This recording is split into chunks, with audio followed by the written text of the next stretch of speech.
Hey gardening friends, today our topic is soil matters, and we're going to talk about some basic things that will help you be successful in the garden.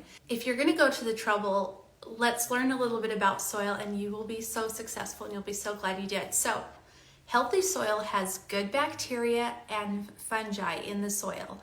And that's what you want because there's a symbiotic relationship between the plants and the biome in your soil. So the biome gets its energy from the plants, and then the plants rely on that good bacteria to give it the nutrients to grow. Some signs of healthy soil are earthworms. If you have earthworms in your soil, that's a really good thing. They tunnel through the soil, kind of aerating it and with their holes.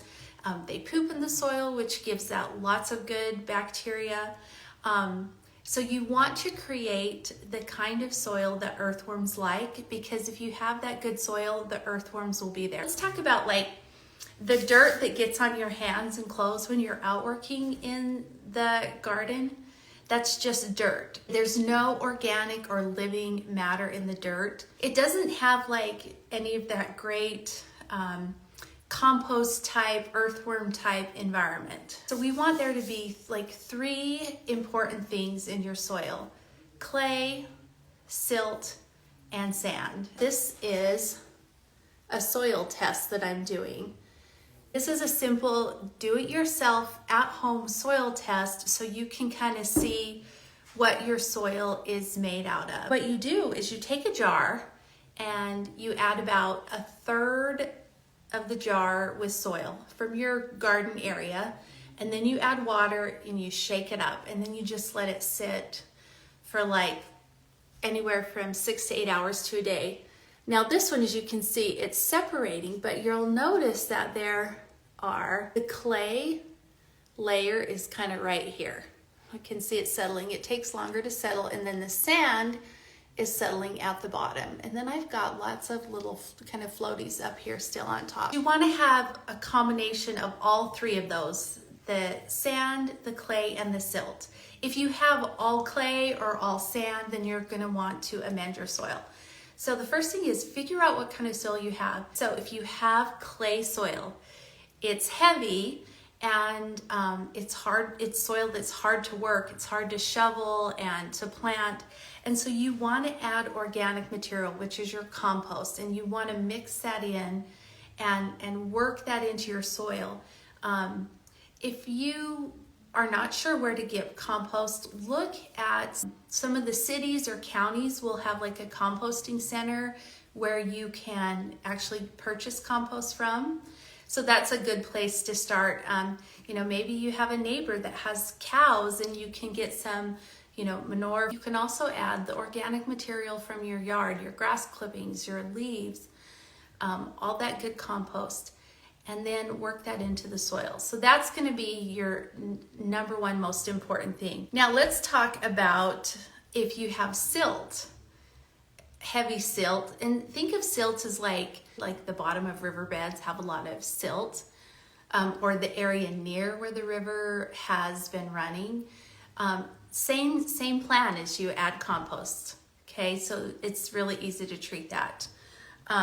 If you have sandy material, you need something that's going to retain water, because if you have straight sand, the water will run through the soil really quickly and your plants will dry out because they don't have the material to kind of hold that moisture in. The compost and the organic matter help that sand, which provides drainage, which some drainage is good, but you also need something that's going to balance out the drainage and then keeping the moisture in.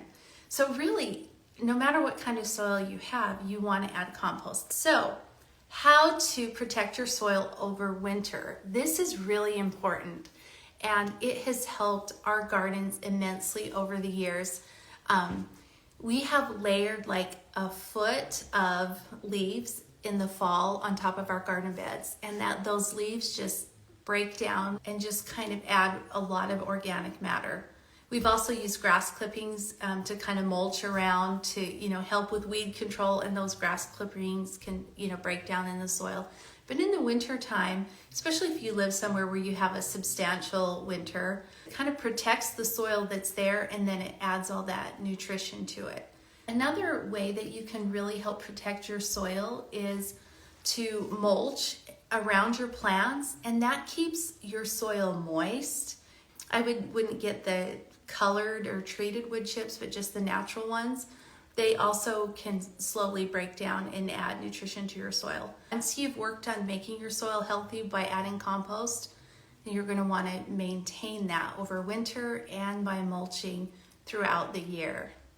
Now, one product that we have, seed varieties, are cover crops. These are perfect for backyard gardeners because our packets of seed cover a 4x8 garden bed. We have some varieties that help add nitrogen to the soil and also are good for like a spring like cover crop if you wanted to plant it in like March and let it grow for a couple months and then plant your vegetables for like a summer crop. This would be a great one. And these are great for that. The winter oats and the yellow mustard, crimson clover, and the perennial white Dutch. So those are some good ones. And then some other ones that add nitrogen to the soil are your daikon radish. This one also kind of helps aerate your soil because it's such a big one. And then the Australian pea is another good cover crop for that, and hairy vetch. So we offer all these cover crops on our website at sowrightseeds.com. Let me know if anyone has any questions. Thanks for being here. Have a good one.